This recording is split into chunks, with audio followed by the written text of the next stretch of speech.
Welcome to the Leon County Extension's demonstration garden. This garden has been maintained by Leon County Master Gardener since 1999 and serves as an ongoing teaching tool and garden demonstration area. This garden is intended to showcase Florida-friendly plants and practices that can be adopted by any North Florida home gardener. We are excited to join you as you take this summer tour through our gardens. As you follow the path mapped out inside the brochure, we will point out certain plants and go into detail about the characteristics and cultural needs of 13 featured plants listed inside the brochure. Almost every plant in the demonstration garden is labeled, so as we mention plant species along the way, be sure to look for its label to avoid confusion. In this audio tour, we will mainly use common names of the plants. It is important, however, to also learn scientific names, as one plant may have several common names. There are 6 garden beds on these grounds. They are marked accordingly with painted signs bearing their number. Be aware that the numbered plants inside the brochure represent the 13 featured plants and not the garden bed numbers. For example, plant number 1 is not found in bed 1. Feel free to pause this audio tour at any point if you need more time to look around.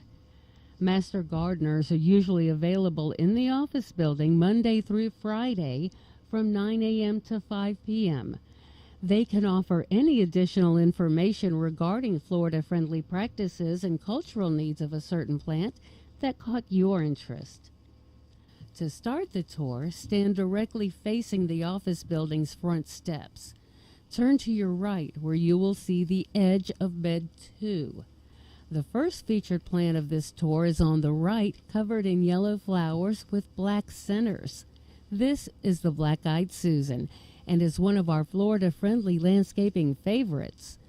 Tough as nails and easy to grow, its sunny yellow blooms persist throughout the summer and last into the fall. This Florida native is an excellent butterfly garden choice and is both salt and drought tolerant. It prefers well-drained, sunny locations in a garden. Black-Eyed Susan can grow up to 3 feet tall and wide and spreads easily in the garden. It is perennial and therefore will come back to flower year after year. In the winter, its dark green foliage persists. If you look up, you will see that our green ash tree is fully leafed out. This area of bed 2 has a lot more sun in the winter when the green ash tree loses its leaves. You can see that our lime green Marguerite sweet potato vine is still doing quite well in part shade, as is the pink salvia. Start walking south on the sidewalk closest to the office building. A giant cutleaf philodendron is on your right. This plant survived our cold winter and leafed out this year without fail. What a specimen. Further ahead on the right is a dwarf trailing gardenia. This plant's growth habit is not like its shrubby relatives and instead will spread 4 to 6 feet but stay just a few feet off the ground. It will easily grow up a trellis. Its small, lustrous green leaves are accompanied by 1-inch white fragrant flowers in the spring and summer. Behind the trailing gardenia is a weeping yaupon holly, which is an interesting cultivar of our native yaupon holly. It adds whimsy to your garden, its cascading branches resembling a tree out of a Dr. Seuss book. This plant was made into a tea by Native Americans to be used in purification and unity rituals. This black drink would induce vomiting, thus its scientific name, Hylex vomitoria. The sidewalk at this point turns left, bringing us to our second plant of the tour, Turk's Cap. This woody perennial shrub can reach 6 to 12 feet tall and 3 to 5 feet wide during its growing season, but dies back in the winter. It can spread freely in your garden beds season to season. It is an outstanding plant for hummingbirds. Turk's Cap, a member of the okra and hibiscus family, comes in pink and red flowered varieties. As soon as you pass the end of the Red Turk's Cap, take a right to stay on the sidewalk, leaving the Japanese plum yew hedges behind you. On your right is our only specimen of tall purple flowered garden phlox. It starts blooming in the summertime in conjunction with the yellow shining coneflower. On your left, you will see a lush stand of perennial peanut. This species is a cultivar of Arachis pintoi. Unlike other perennial peanut in the garden, spreads by above-ground stolons. This leguminous ground cover does well in full sun or part shade, although it will flower more in full sun conditions.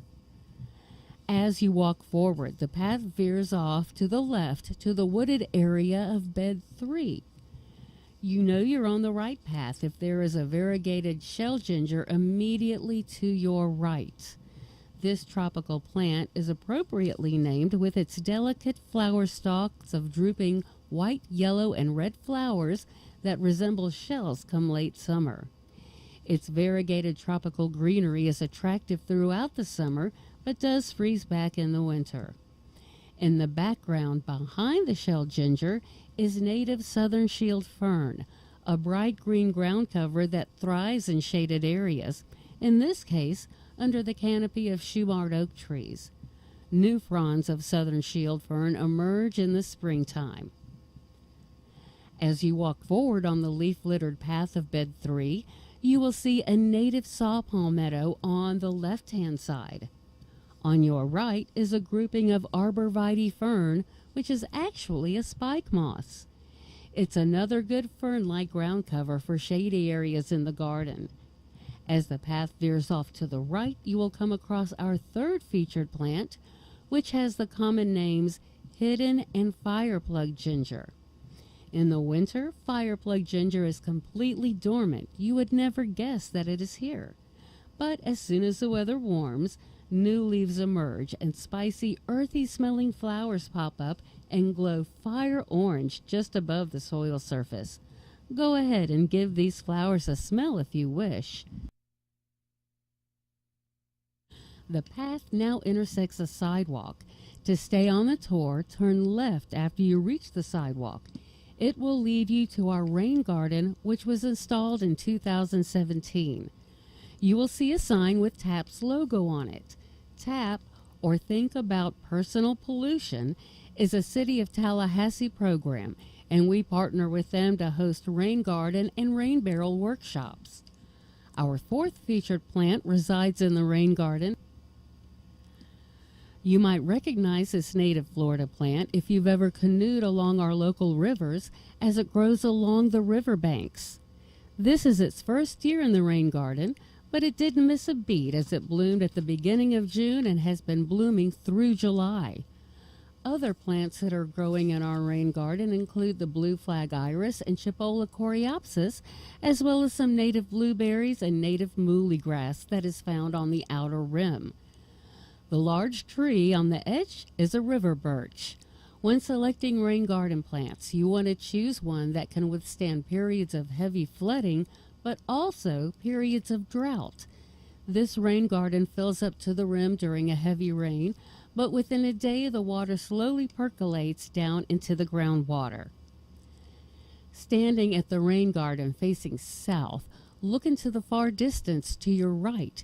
You will see a large rectangular garden beyond the parking lot, and you will find a painted sign that reads 5. Go ahead and cross the parking lot and through the field towards bed 5. You should enter bed 5 on its eastern side. You will see the rose garden section of bed 5 as you find the mulched path at the east entrance. Old garden roses such as Mrs. B. Arcant, Louis Philippe, and Mrs. Josephine Schwartz flower by the hundreds each year, and they smell divine. Right now, the roses are forming rose hips as their main flowering period is late winter and early spring. Go ahead and take a minute to look around you. Bed 5 was founded as a Pushing the Zone demonstration area. That is, tropical plants that are not normally grown in North Florida were planted in this full sun area and monitored to see how they performed. The bed has transformed through the years and now is home to a succulent area, circular vegetable garden, pollinator area, and we still have a tropical plant section, but only those that have survived our winters. Looking south, you will see a vegetable garden. A Master Gardener subgroup called the Veg Heads maintain this garden every Wednesday at 8 a.m. during the summer to beat the heat. The 4-H Horticulture Club garden is next to the vegetable garden. The club meets the second and fourth Tuesday of every month at 3 p.m.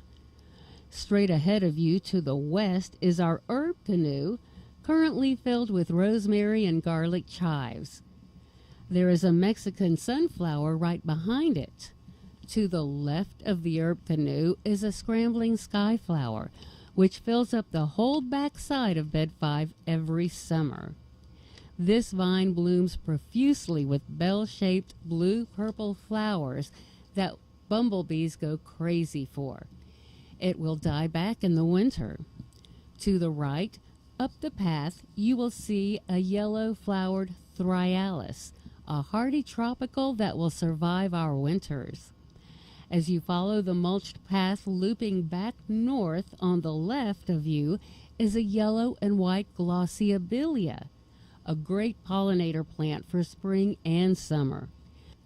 On your right, directly across from the abelia, is a firebush, our fifth featured plant. Firebush, a Florida native, is an excellent hummingbird and butterfly plant. This woody shrub grows up to 10 feet tall and 8 feet wide, producing tubular red-orange flowers throughout the summer and fall. It will die back in the winter. Go ahead and head out of Bed 5 past the white-flowered yarrow patch and black plastic bins filled with carnivorous plants towards Bed 2. Veer left across the parking lot to come across the entrance to Bed 2 and to the left of a scarlet banana. You will pass over 5 stepping stones to reach the grassy middle part of Bed 2. This bed is an excellent demonstration of how to create a multi-layered garden to increase the diversity of wildlife and the visual appeal of a garden. It is also a good demonstration of ground covers such as mountain mint, wood oats, maidenhair fern, southern shield fern, liriope, and skullcap. To the left, near the western edge of the bed, you will notice the bright fuchsia and light pink blooms of our sixth featured plant, Siam tulip. This plant is related to turmeric and has a similar smell if you crush its white flowers. Walking north through the grass, you will see Mahonia, the soft caress cultivar, and toad lilies on the left. There's a stepping stone path that bisects the maidenhair fern. Maidenhair fern is a wonderful native fern. Check out its unique black stems attached to lime green lacy foliage. There are more toad lilies on the left, as well as a Japanese anemone, a winter bloomer that produces a wonderful pink cut flower. Next to the anemone is a lotus leaf begonia. Although most of the plants in Bed 2, other than the ginger relatives, are not flowering currently, you can see that their foliage still looks attractive in the heart of Florida's hot summer months. Head north back towards the building. After crossing 3 stepping stones, you will come to the sidewalk you have already walked on. To the left of the 3 stepping stones, you will see our 7th featured plant, a burgundy variety of canna. Canna forms dense groupings that leaf out during the summer. Besides having attractive banana-like foliage, hummingbirds frequent its showy flowers, which is why canna is a popular Florida summer garden plant. To get to our 8th featured plant on the tour, the grand crinum lily, keep heading north, hugging the sidewalk nearest the building. The grand crinum lily will be on the left, past the front steps. It is surrounded by mondo grass, which provides a dense ground cover in shady areas. If you look up, you will see another green ash tree fully leafed out. Next to the building is more podocarpus, a non-weeping Yaupon holly, and a different species of Mahonia, or Oregon grape. Most people don't know that Mahonia is a great wildlife plant. It flowers in late winter and its berries are savored by birds in the spring. Up ahead to the left, you will see the 9th featured plant, which is caladium. When you reach the start of the caladium, go ahead and turn left onto the stepping stone of bed 1. You will see many different cultivars of caladium that we have planted. In the background, underneath the red maple tree, are several coontie plants. Coontie is the only native Florida cycad, a primitive group of plants that have been around since before the time of dinosaurs. To the right and ahead of the coonties, you will see our 10th featured plant, which is blue anise sage. Anise sage is a good pollinator plant, and once established, is a hardy and low-maintenance perennial that will spread over time to fill an area of your garden. Stay right on the path, keeping the anise sage on your left and cast iron plants on your right, and exit bed 1.